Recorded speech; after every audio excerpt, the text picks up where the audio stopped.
하나님의 말씀을 보겠습니다. 창세기 21장 20절 말씀 되겠습니다.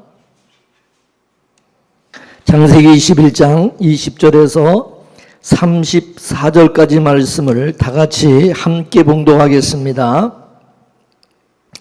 20절입니다.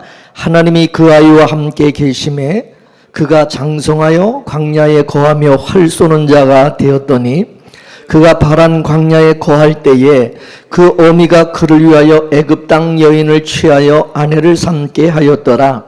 때 아비멜렉과 그 군대 장관 비골이 아브람에게 말하여 가로되 내가 무슨 일을 하든지 하나님이 너와 함께 계시도다. 그런즉 너는 나와 내 아들과 내 손자에게 거짓되이 행치 않기를 이제 여기서 하나님을 가리켜 내게 맹세하라. 내가 내게 후한 대로 너도 나와 너의 머무는 이 땅에 행할 것이니라. 아브람이 가로되 내가 맹세하리라 하고 아비멜렉의 종들이 아브람의 의무를 늑탈한 일에 대하여 아브람이 아비멜렉을 책망하며 아비멜렉이 가로되 누가 그리하였는지 내가 알지 못하노라. 너도 내게 고하지 아니하였고 나도 듣지 못하였더니 오늘이야 들었노라. 아브람이 양과 소를 취하여 아비멜렉에게 주고 두 사람이 서로 언약을 세우니라. 아브람이 7 암양 새끼를 따로 놓으니 아비멜렉이 아브람에게 이르되 이 7 암양 새끼를 따로 놓으면 어찌미뇨. 아브람이 가로되 너는 내 손에서 이 암양 새끼 7을 받아 내가 이 우물판 증거를 삼으라 하고 두 사람이 거기서 서로 맹세하였으므로 그곳을 부엘세바라 이름하였더라. 그들이 부엘세바에서 언약을 세우매 아비멜렉과 그 군대 장관 비골은 떠나 블레셋 족속의 땅으로 돌아갔고 아브람은 블레세바에 에셀나무를 심고 거기서 영생하시는 하나님 여호와의 이름을 불렀으며 그가 블레셋 족속의 땅에서 여러 날을 지내었더라. 아멘. 할렐루야. 기도하겠습니다. 하나님, 어지러운 세상 가운데서도 하나님 우리가 그리스도 안에서 참 평안을 안식을 누리게 하시고 또 하나님 우리가 주님 앞에 하나님 앞에 예배하며 우리가 특별한 하나님의 은총과 사랑과 긍휼을 입은 자로서 살아가게 하심을 깨닫게 하시며 오늘도 말씀을 통해서 하나님의 귀한 뜻을 비밀을 하나님의 행하시는 일들을 알게 하시고 하나님의 백성된 우리에게 오늘 주시는 이 말씀을 또 우리가 가슴에 담고 또 하나님 말씀 붙들고 항상 믿음으로 소망 가운데 살아가는 저희들 될 수 있도록 성령님 도와주옵소서. 우리 듣는 자와 전하는 모두에게 한 성령 안에서 소통하게 하시고 깨닫는 은혜가 있도록 도와주옵소서. 예수님의 이름으로 기도 올리옵나이다. 아멘. 할렐루야. 성경에 보면은 모두가 남편이 우물가에 있는 아내를 찾아가는 그런 것으로 되어 있습니다. 이것은 신랑 되신 예수님께서 우리를 찾아오시는 것을 보여주는 겁니다. 신랑 되신 예수님께서 신부된 우리를 찾아오시는 것, 그게 바로 구원이고요. 그래서 그 구원이 은혜라고 하는 것입니다. 우리가 주님을 찾아가는 게 아니라 주님이 나를 찾아와 주시기 때문에 그게 은혜라는 거예요. 그럼 성경 속에서 우물가에서 이루어진 사랑의 이야기를 우리가 살펴보게 되면 먼저 아브라함의 아들 이삭의 아내를 찾는 장면이 나오죠. 아브라함의 이제 아들 이삭이 장가갈 나이가 되자 집안에서 가장 똑똑하고 충직한 종을 이삭의 아내가 있는 곳으로 보냅니다. 그 종의 이름이 엘리에셀이죠. 엘리에셀이라는 그 이름의 뜻은 하나님이 도우시는 자, 그런 뜻입니다. 그러니까 하나님이 엘리에셀과 동행하고 있는 거죠. 하나님이 엘리에셀을 도와주고 함께하는, 이렇게 되면 하나님이 아브라함의 아들의 신부감을 데리러 가는 것이 되는 거죠. 하나님이 함께하는 엘리에셀이 지금 이삭의 신부감을 데리러 가는 거예요. 찾아가는 거예요. 그죠? 엘리에셀은 주인의 명을 받고 아브라함의 고향으로 가기 전에 아브라함의 종에게 말을 합니다. 그곳에 가면 하나님께서 이삭의 아내 될 사람을 만나게 해 주실 것이다. 그래서 엘리에셀은 주인의 명을 받고 아브라함의 고향으로 가서 거기 우물가에서 정말 이삭의 아내 될 리브가를 만나게 되어집니다. 리브가가 그때 양떼를 몰고 우물가로 와서 양떼들에게 물을 먹이는 것입니다. 그것을 보고 엘리에셀이 직감적으로 저 아가씨가 이삭의 아내가 될 여자구나 라고 하는 것을 알고 자초지정의 얘기를 쭉 그 리브가에게 해주고는 아브라함의 집으로 데려오고, 리브가도 또 순순히 또 따라오는 거예요. 그죠?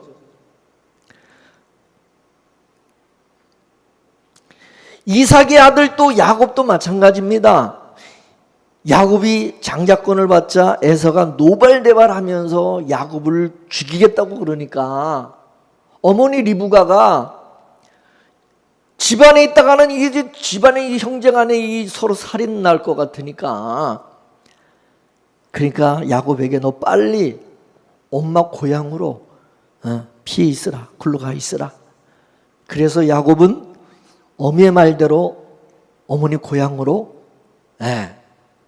갑니다. 근데 야곱도 바로 그 우물가에, 그 우물에 도착하고 되고, 그때 마침 라반 삼촌의 딸인 라헬이 양떼를 몰고 또 그 우물로 나와서 물을 먹이는 것을 보고 한눈에 그 라헬을 보고 눈에 반해서 야곱은 라헬을 사랑하게 되고 라헬을 자기 아내로 취하게 되는 것을 볼 수가 있습니다. 모세도 마찬가지입니다. 모세가 애굽의 왕자 신분으로 있다가 애굽 사람을 죽인 것이 발각이 되어서 미디안 광야로 도망을 가죠. 미디안 광야에 가니까 거기 우물이 하나 있는데 그 우물에 양떼를 몰고 온 또 십보라라는 여자를, 아가씨를 만나게 되어집니다. 그리고 나중에 그 십보라가 바로 모세의 아내가 되어지는 것을 볼 수 있습니다. 이것이 또 신약에 오면은 요한복음 4장에 예수님이 사마리아 땅 수가성의 한 우물로 가셨죠. 거기서 한낮은 물을 길러 온 여인을 만나게 되어집니다. 이 여자는 어떤 여자냐면 남편을, 신랑을 수시로 갈아치우는 그런 여자로 죄인을 상징하는 그런 여자입니다. 예수님이 그 여자에게 네 신랑을 데려오라, 네 남편을 데려오라. 그러니까 그 여인이 하는 얘기가 나는 신랑이 없습니다, 남편이 없습니다, 그렇게 대답합니다. 그러자 예수님이 그 여자의 과거를 쭉 얘기를 하면서 그래 네 말이 맞다 그러면서 네가 이미 5 남편이 있었고 지금에 있는 남편 6번째 지금 남편도 네 남편이 아니다 그렇게 말씀하시는 거예요. 그러자 여자가 활짝 놀라면서 당신이 누구냐고 묻습니다. 예수님께서 내가 바로 너 같은 죄인을 구원하러 온 메시아라고 하십니다. 다른 말로 내가 바로 네 신랑이다, 내가 바로 너희 참 신랑이다 라고 하신 것입니다. 결국 예수님이 자기 아내를 찾아가신 것입니다. 이처럼 이 모두가 신랑이 우물을 찾아가서 거기서 신부를 만나는 겁니다. 그 우물이 바로 교회인 것입니다. 어느 시대고 신랑은 교회에 있는 자기 신부를 찾아가는 것입니다. 따라서 교회가 바로 신랑 신부가 만나는 장소인 것입니다. 수가성 여인은 우물가에서 진짜 신랑이신 예수님을 만나고 나니까 세상의 그 많은 가짜 신랑들로부터 자유할 수 있게 되었어요. 세상의 신랑들은 자기 목마름을 해결해 주지를 못했습니다. 그러나 하늘로서 오신 예수라는 신랑은 자신의 목마름을 해결해 주셨어요.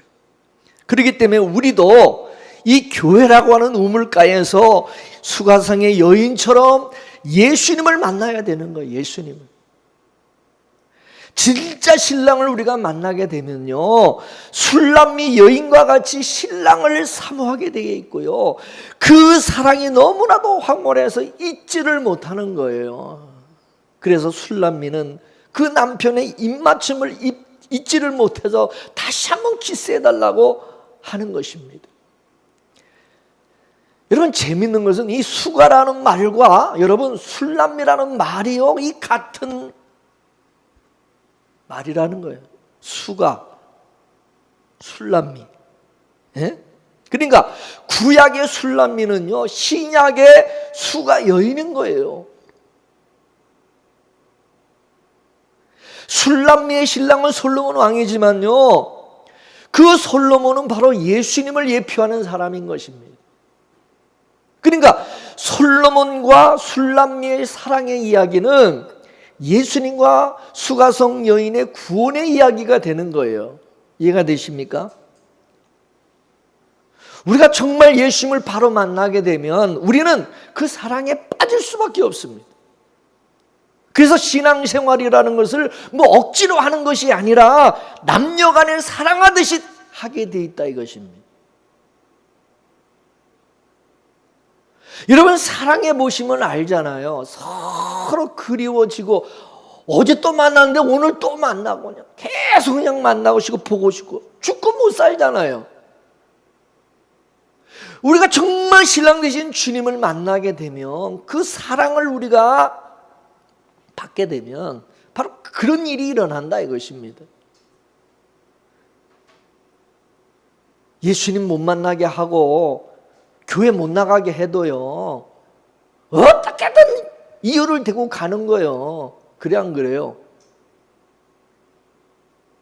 교회 나와라, 예배 좀 똑바로 드리고, 맨날 그렇게 잔소리를 하는 건 뭐냐면은 내가 지금 예수 신랑이 싫다 그거예요. 관심 없다 그 말입니다. 그래 안 그래요?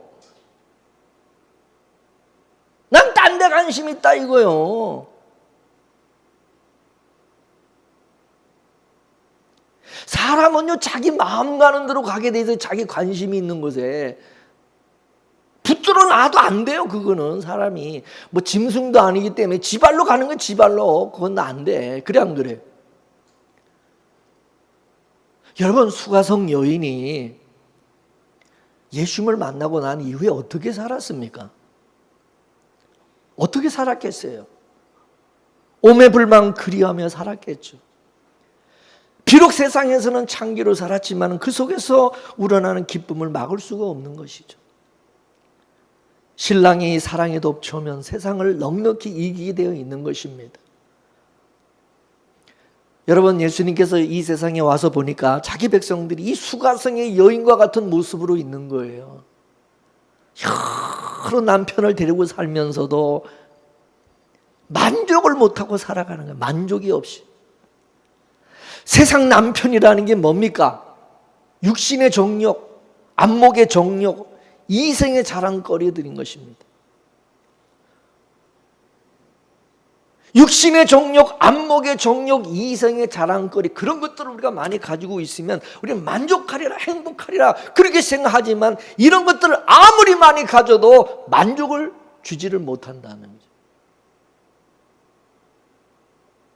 물질 아무리 많이 가져도 만족하지 못, 명예를 아무리 많이 가져도 만족이 없는 것이고, 권력을 잡아도 만족하지 못하고, 세상 쾌락을 쫓아도 만족하지 못하는 거예요. 마음속에서부터 밀려오는 그 공고함과 그 허전함을 달랠 수가 없고, 마음속에 밀려오는 그 허전함을 채울 수가 없는 거예요. 그것은 하늘에 있는 것으로만 채워질 수가 있는 것입니다. 그래서 하늘의 신랑을 만나야 만족함을 얻고 행복해지는 겁니다. 진짜 신랑을 만나야 되는 거예요. 진짜. 이거는 하나님께서 우리를 그렇게 창조해 놓았기 때문에 그렇습니다.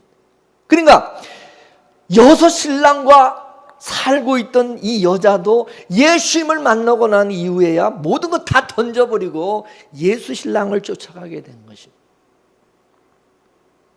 우리도 마찬가지예요. 세상에서 이것저것 다 의지하며 살고 있지만은 하늘의 신령한 것을 맛보고 나니까 세상 별거 아니구나, 다 배설물같이 보이게 되는 거예요. 이 세상은 영원한 것이 아니고 다 이건 모형이고 그림자고 가짜고 이 잠시 지나가는 것이구나. 이 땅에는 영원한 것이 없고 영원한 것은 하늘에 있구나. 내가 살 곳은 여기가 아니라 하늘이구나. 하나님께서 성령을 통해서 거듭난 성도에게는 그거를 보게 하시는 거예요. 실체를 보게 하는 거예요. 수요일날 말씀드렸잖아요. 수요 예배 때 모형을 가짜를 붙들고 있으면 안 된다. 실제가 되신 예수님, 하나님의 나라, 보이지 않는 거, 그것을 바라보고 살아가는 것이 그게 신앙인이고, 그게 신앙이라고 그랬잖아요. 내 안에 와 계시는 예수님이, 신랑이신 예수님이 우리를 어디로 데려가겠어요? 하늘로 데려가겠죠. 하늘에서 하늘에 계신 거가 우리 처소니까. 진짜 신랑을 만나면요, 가짜 신랑은 여러분 가짜 신랑하고 살 수 없어요. 하늘의 것을 맛보면요, 땅의 것을 먹을 수가 없어요. 하늘의 물을 마신 사람은 세상 물을 마실 수가 없어요. 여러분 물 드실 때 얼마나 가려서 드십니까? 에? 수돗물 막 드십니까? 맨날 정수기에 물 그냥 그것만 마시려고 비싸더라도 막 사 먹고 그러잖아요. 요즘 사람들은. 왜? 그 물을 먹고 나면은 그거 못 먹기 때문에, 마실 수가 없기 때문에 그러는 거죠. 새 언약을 맛본 사람은요, 옛 언약을 먹을 수가 없어요. 사무엘하 23장 13절에서 17절까지 말씀을 다 같이 한번 읽어보겠습니다. 시작. 또 32목 중 세 사람이 곡식 뺄 때에 아들람 굴에 이르러 다윗에게 나갔는데 때 블레셋 사람의 떼가 르바임 골짜기에 진쳤더라. 그때에 다윗은 산성에 있고 블레셋 사람의 영체는 베들레헴에 있는지라. 다윗이 사모하여 가로되 베들레헴 성문 곁 우물물을 누가 나로 마시게 할꼬 하매 세 용사가 블레셋 사람의 군대를 충돌하고 지나가서 베들레헴 성문 곁 우물물을 길어가지고 다윗에게로 왔으나 다윗이 마시기를 기뻐하니하고 그 물을 여호와께 부어드리며 가로되 여호와여, 내가 결단코 이런 일을 하지 아니하리다. 이는 생명을 돌아보지 아니하고 갔던 사람들의 피니이다 하고 마시기를 즐겨 아니하니라. 세 용사가 이런 일을 행하였더라. 아멘. 여러분, 다윗이 전쟁하는 중에 고향의 물이 마시고 싶었던 것입니다. 그 물이 바로 베들레헴에 있는 우물물이었어요. 그때 다윗의 용사 중 3명이 적진을 뚫고 베들레헴에 가가지고 그 우물물을 길어와서 다윗에게 줍니다. 그러자 다윗은 이 물은 병사들이 생명을 걸고 가져온 그런 물이기 때문에 그냥 이게 물이 아니라 이건 피라고 생각이 드니까 마실 수가 없다고, 마실지를 못하겠다고 그럽니다. 그리고는 그 물을 여호와 하나님께 부어드렸다고 그랬어요. 여러분, 이 세상은 영적 전쟁터입니다. 어떤 전쟁인가 하면 말씀의 전쟁이에요. 말씀의 전쟁. 참 복음과 다른 복음의 전쟁이에요.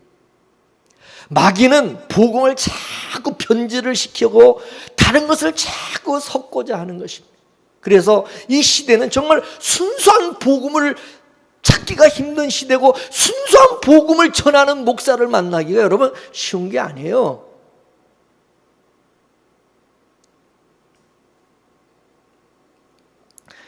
다윗이 전쟁 중에 먹고 싶었던 고향의 베들레헴의 우물물은 뭐겠어요? 변질되지 않은, 다른 것이 섞이지 않은 순수한 복음, 생수와 같은 복음을 말하는 겁니다.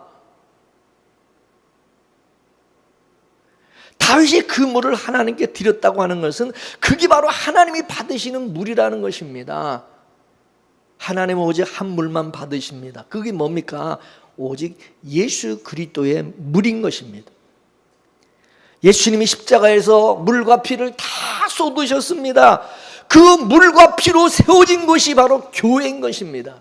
그 물을 맛본 사람들이 모인 것이 교회인 것입니다. 믿습니까? 그리고 그 교회는 바로 새 언약으로 세워진 것입니다. 그러니까 다윗이 하나님께 바친 그 베들레헴의 우물물은, 이건 영적인 의미에서는 예수님의 피로 세워진 교회에서 증거되는 새 언약의 복음, 예수님의 그 순수한 피의 복음을 상징하는 것입니다. 교회에서는 바로 예수 그리스도의 피가 증거되어야만 하고, 그 증거의 말씀을 들은 사람들은 다른 물을 찾지 않는다. 다른 물을 마실 수가 없다, 그 말입니다. 진짜 복음을, 그 복음의 말씀을 듣고 그 생수를 맛본 사람은요, 아무리 뭐 화려하게 설교를 잘하고 그거 은혜가 안 됩니다. 쉽게 말해서. 예수님의 피로 우리가 죄사함과 구원과 의롭다함을 얻고 거룩하고 정결함을 얻고 영생함을 우리가 얻었기 때문입니다. 여러분 보세요. 이 시대는 말씀의 홍수 시대잖아요. 말씀의 홍수 시대. 근데 홍수 속에 마실 물이 없다고 하듯이 바로 지금 이 시대가 바로 그런 때라고 볼 수 있습니다. 교회마다 인터넷에 SNS에 말씀이 넘쳐납니다. 말씀이 넘쳐나. 그렇지만 하늘의 생수인 예수 그리스도의 피가 증거되는 것이 아니라 땅의 고인물이면 땅의 고인물, 그걸 주는 거야. 구약은 고인물이고 신약은 생수가 흘러내리는 물인 것입니다. 옛 언약은 고인물처럼 썩었기 때문에 그 물을 먹으면, 자꾸 마시면 죽는 거예요. 따라서 율법 속에는 기쁨이 없고 그 속에 생명이 없습니다. 은혜 복음이라야 기쁨이 있고 그 속에 생명이 있는 거예요. 새 언약의 물을 마셔야 목마르지 아니하고 그 배에서 생수가 끊임없이 계속 흘러나오게 되어 있는 거예요. 그건 본인이 알아요. 그건 본인이. 우리가 마실 물은 새 언약이라고 하는 말씀의 물이고, 예수 십자가의 피로 우리가 용서받고 구원과 영생을 받았다고 하는 바로 그 물인 것입니다. 그 물맛을 맛보면 절대로 그 맛을 잊을 수가 없고 다른 물을 마실 수가 없고요, 그 물만 사모하게 되어 있다, 그 말입니다.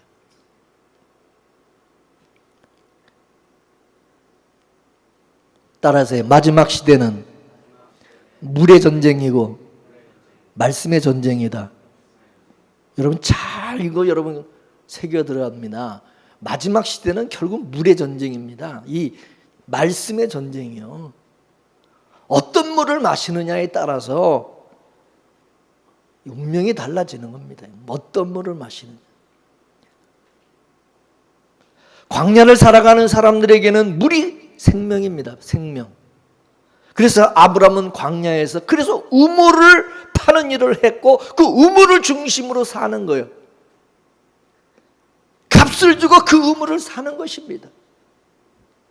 얼마나 우물이 귀했으면 아브라함이 그곳을 영생하는 집이라고 그렇게 명명했겠어요. 영생하는 집이라고, 여호와의 집이라고. 이 우물물이야말로 우리에게 영생을 주는 여호와의 집이라고 하는 사실을 자기 아들 이삭에게 철저하게 보여주고 가르쳐 주는 거예요. 믿습니까? 이 우물물은 그냥 우물물이 아니다. 영생하는 여호와가 계신 곳이기 때문에 너는 절대 이 우물물을 떠나면 안 돼. 내가 죽더라도 이 우물물을 귀하게 여기고 이거 떠나면 안 된다. 제가 지금 늘 수시로 강조하는 것이 우리 이정현 전도사에게 내가 지금 그거 강조하는 겁니다. 아브라함이 이삭에게 그 브엘사베의 우물물 이게 얼마나 중요한 것이고 이거 떠나면 안 된다는 걸 얘기하듯이 제가 이 피의 복음을 절대 이거를 잊어서는 안 되고 이거를 간직하고 귀하게 여겨야 된다. 그래서 이삭은 나중에 그 우물을 다시 파서 집안의 식솔들과 짐승들에게 다 그걸 먹이잖아요. 이것은 예수님이 오셔서 타락한 구약의 교회를 허물고 자기 피로 신약의 교회를 다시 세운 것과 같은 것입니다. 여러분, 신자는 말씀으로 나아졌어요. 말씀으로 우리가. 그러므로 말씀으로 나아진 성도는 반드시 그 말씀을 찾게 돼 있는 거예요. 말씀이 어미니까. 그래 안 그래요? 그러니까 마치 다윗이 고향의 그 우물물을 그리워하고 그거를 찾는 거와 같은 거예요. 그걸 맛봤기 때문에. 아브라함은요, 땅을 파서 우물을 물을 얻었지만 예수님은 자기 몸을 깨뜨리셔서 하늘의 물을 우리에게 주셨어요. 출애굽한 이후에 이스라엘 백성들은 광야에서 반석을 깨뜨려서 반석에서 나오는 물을 마셨다고 그래요. 그 반석이 바로 예수 그리스도라고 그래요. 예수 그리스도. 반석이 깨어짐으로 물을 마셨다고 하는 것은 예수 그리스도께서 십자가에서 자기 몸이 깨어짐으로 거기서 나오는 물과 피로 우리가 살아난 것을, 그것을 먹고 살아난 것을 의미하는. 그래서 우리가 성찬식에 그래서 떡과 그 물이 바로 예수님의 살과 피를 의미하는 거 아닙니까? 그걸 왜 우리가 성찬식 때 먹고 마시냐 이거예요. 우리는 그걸 먹고 마시고 영생을 얻었기 때문에. 믿습니까?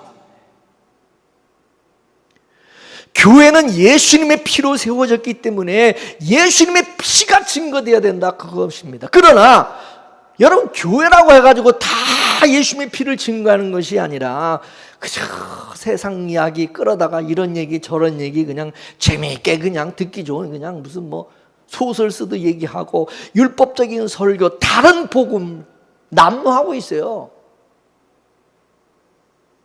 교회는 예수님의 죽으심으로 자기 백성이 구원을 얻게 되었다고는 이 복음이 증거되어야만 하고, 인간의 의로 우리가 사는 것이 아니라 오직 예수님의 의를 덧입고 살아간다는 것을 철저하게 이거를 증거하고 가르쳐 줘야 돼.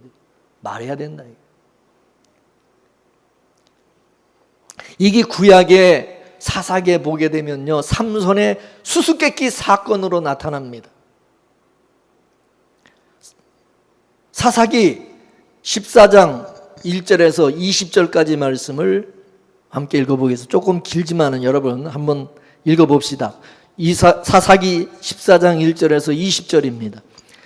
1절부터 있으면 시작. 삼손이 딥나에 내려가서 거기서 블레셋 딸 중 한 여자를 보고 도로 올라와서 자기 부모에게 말하여 가로되 내가 딥나에서 블레셋 사람의 딸 중 한 여자를 보았사오니 이제 그를 취하여 내 아내를 삼게 하소서. 부모가 그에게 이르되 내 형제들의 딸 중에나 내 백성 중에 어찌 여자가 없어서 내가 할례 받지 않은 블레셋 사람에게 가서 아내를 취하려 하느냐.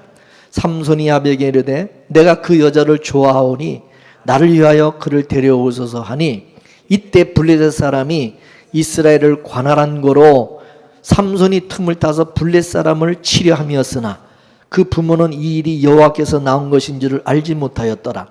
삼손이 그 부모와 함께 딥나에 내려가서 딥나의 포도원에 이른즉 어린 사자가 그를 맞아 소리 지르는지라. 삼손이 여호와의 신에게 크게 감동되어 손에 아무것도 없어도 그 사자를 염소 새끼를 찢은같이 찢었으니 그는 그 행한 일을 부모에게도 고하지 아니하였고 그가 내려가서 그 여자와 말하며 그를 기뻐하였더라. 얼마 후에 삼손이 그 여자를 취하려고 다시 가더니 돌이켜 그 사자의 죽음을 본즉 사자의 몸에 벌떼와 꿀이 있는지라. 손으로 그 꿀을 취하여 행하며 먹고 그 부모에게 이르러 그들에게 그것을 들여서 먹게 하였으니 그 꿀을 사자의 몸에서 취하였다고는 고하지 아니하였더라. 삼손이 아비가 여자에게로 내려가매 삼손이 거기서 잔치를 배설하였으니 소녀는 이렇게 행하는 풍속이 있음이더라. 무리가 삼손을 보고 30명을 데려다가 동물을 삼아 그와 함께 하게 한지라. 삼손이 그들에게 이르되 이제 내가 너에게 수수께끼를 하리니 잔치하는 7일 동안에 너희가 능히 그것을 풀어서 내게 고하면 내가 베옷 30벌과 겉옷 30벌을 너에게 주리라.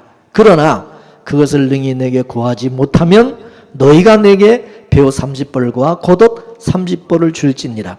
그들이 이르러되 너는 수수께끼를 하여 우리로 듣게 하라. 삼손이 그들에게 이르되 먹는 자에게서 먹는 것이 나오고 강한 자에게서 단 것이 나왔느니라. 그들이 3일이 되도록 수수께끼를 풀지 못하였더라. 제7일에 이르러 그들이 삼손의 아내에게 이르되 너는 내 남편을 꾀어 그 수수께끼를 우리에게 알리게 하라. 그렇지 않으면 너와 내 아비의 집을 불사르리라. 너희가 우리 소유를 취하고자 하여 우리를 청하였느냐? 그렇지 아니하냐? 삼손의 아내가 그의 앞에서 울며 가로되 당신이 나를 미워할 뿐이요 사랑치 아니하는도다. 우리 민족에게 수수께끼를 말하고 그 뜻을 내게 풀어 이르지 아니하도다. 삼손이 그에게 대답하되 보라 내가 그것을 나의 부모에게도 풀어 고하지 아니하였거든 어찌 그대에게 풀어 이르리요 하였으나 7일 잔치할 동안에 그 아내가 앞에서 울며 강박함을 인하여 제7일에는 그가 그 아내에게 수수께끼를 풀어 이르매 그 아내가 그것을 그 민족에게 고하였더라. 제7일 해 지기 전에 성읍 사람들이 삼손에게 이르되 무엇이 꿀보다 달겠으며 무엇이 사자보다 강하겠느냐 한지라. 삼손이 그들에게 대답하되 너희가 내 암송아지로 밭갈지 아니하였다면 나의 수수께끼를 능히 풀지 못하였으리라 하니라.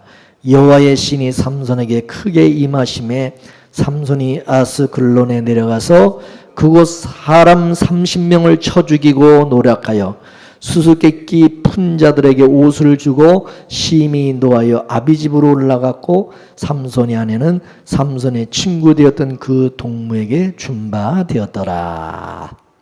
아멘.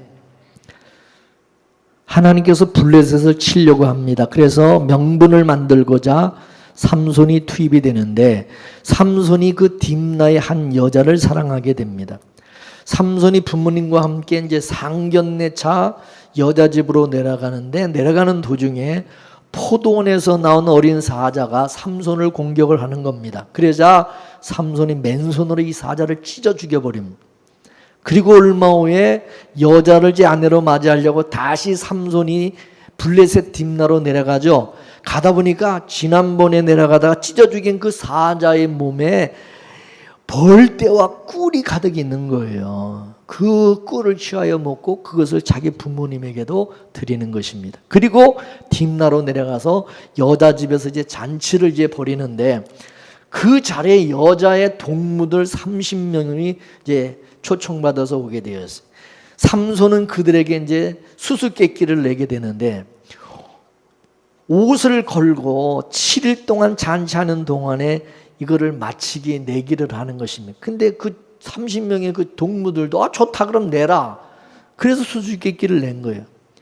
만약 그 수수께끼를 맞추면은 삼손이 그들에게 30벌의 베옷과 겉옷을 주고 그 30명의 블레셋 동무들이 못 맞추면은 삼손에게 베옷 30벌과 겉옷 30벌을 줘야 되는 이제 그런 내기인 것입니다.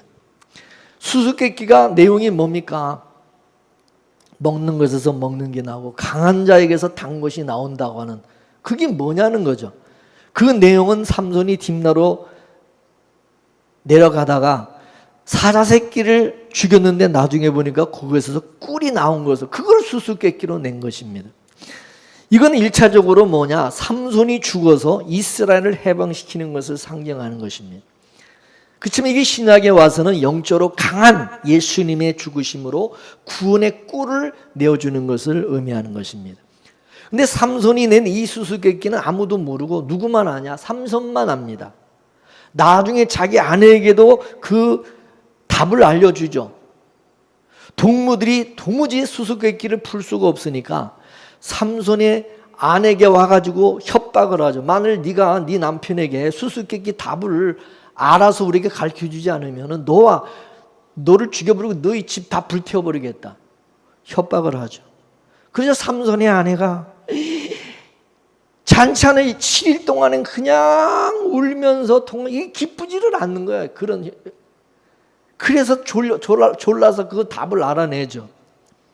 동무들은 삼손의 아내로부터 알게 된 그 비밀을 삼손에게 말하고 삼손에게 약속한 그 겉옷과 베옷을 받게 되는 것입니다.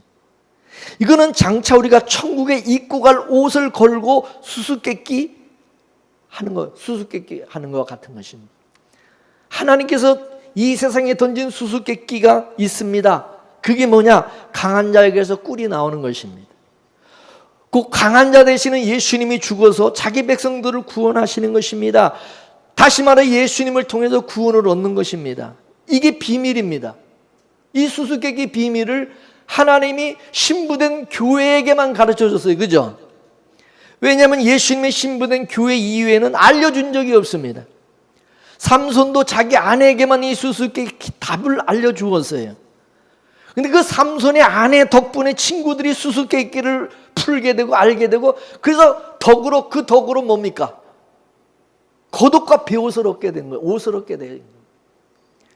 요한계시록 19장에 보게 되면 하나님이 어린 양의 신부들에게 흰 세마포 옷을 입혀주는데 그 옷이 바로 예수 그리스도의 의의 옷이라고 말씀하고 있습니다.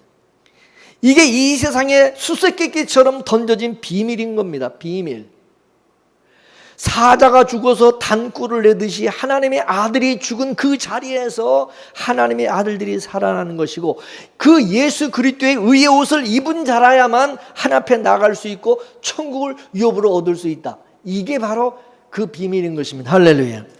이와 같이 지금도 교회를 통해서 예수님이 십자가에 담긴 그 수수께끼를 알게 하시는 것입니다. 그 비밀을 알게 하시는 것입니다. 따라서 교회는 이 비밀을, 이 수수께끼의 답을 알려주는 그런 것이 되어야 된다는 것입니다.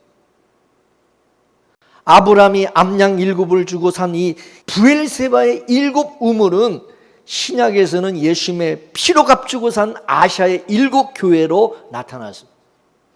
그리고 그 교회 속에는 바로 예수님의 신부들이 그 교회 속에 있는 것입니다. 마치 우물가에서 신랑을 기다리는 여자들처럼 우리는 다시 오실 그 신랑을 교회에서 기다리고 있는 겁니다. 이 교회가 우물이고 우리는 이 우물가인 이 교회에서 신랑 되시는 우리를 데리러 오시는 예수님을 기다리고 있는 거예요. 그렇습니까? 안 그렇습니까? 왜냐하면 신랑 되신 주님이 반드시 우리를 데리러 오실 것을 약속하셨기 때문입니다. 요한복음 14장 2절에서 3절까지 말씀을 보세요. 요한복음 14장 2절 3절 시작. 내가 너희를 위하여 처소를 예비하러 가노니 가서 너희를 위하여 처소를 예비하면 내가 다시 와서 너희를 내게로 영접하여 나 있는 곳에 너희도 있게 하리라. 아멘. 믿습니까? 우리는 이 교회 안에 있는 모든 성도는 결국 신랑을 기다리는, 신랑 되신 예수님이 오시기를 기다리는 거죠. 그죠? 그러니 세상 사는 것, 우리가 이 세상 살아가는 것이 광야의 길처럼 공고하고 고달프고 힘들더라도 우물가되는 교회에서 신랑 되시는 주님을 기다리면서 소망 중에 잘 이겨내는 저와 여러분 모두 되기를 주의 이름으로 축원합니다. 축원합니다. 기도하겠습니다. 예수님의 피로 값주고 사신 이 교회, 이 교회로 주님의 신부된 자들을 불러 모으시고 신부된 성도들이 신랑 되신 주님을 만나고 그 사랑과 그 은혜를 맛보며 생수가 되시는 예수 그리스도를 통해서 주어지는 그 생수를 맛보고 그 은혜를 맛보고 하늘의 신령한 은혜와 복을 맛보고 복음, 피의 복음을 맛보고 살아가는 성도 되게 해주신 거 감사합니다. 세상에 썩어질 것과 고인물, 목마르는 헛된 것을 우리가 추구하지 않고 영원한 생명 되시는 주님 예수 그리스도로 만족하고, 우리가 이 광야 같은 세상을 우리가 지금 살아가고 있지만은 이 교회라고 하는 우물가에서 신랑 되신 주님을 우리가 만나고 교제하고 또 다시 오실 그 주님을 기다리면서 소망 가운데 늘 승리하며 살아가게 하시는 하나님 감사합니다. 주의 백성들 한 사람 한 사람 주님이 말씀을 통하여 하나님의 이 복음의 비밀을 깨달게 하시고, 주님께서 신랑 되신 주님이 우리에게 아내된 우리에게 신부된 우리에게 가르쳐 주신 이 비밀을 알고 그것을 수수께끼를 우리가 답을 알고 우리가 방황하지 않고 흔들리지 않고 요동치 아니하고 반석 위에 저희들을 세워주셔서 날마다 그리스도 안에서 참 평안을 누리고 담대하게 그 하나님의 약속 붙들고 살아갈 수 있는 저희들 되도록 도와주옵소서. 모든 것을 주께 감사하며 예수님의 이름으로 기도 올리옵나이다. 아멘.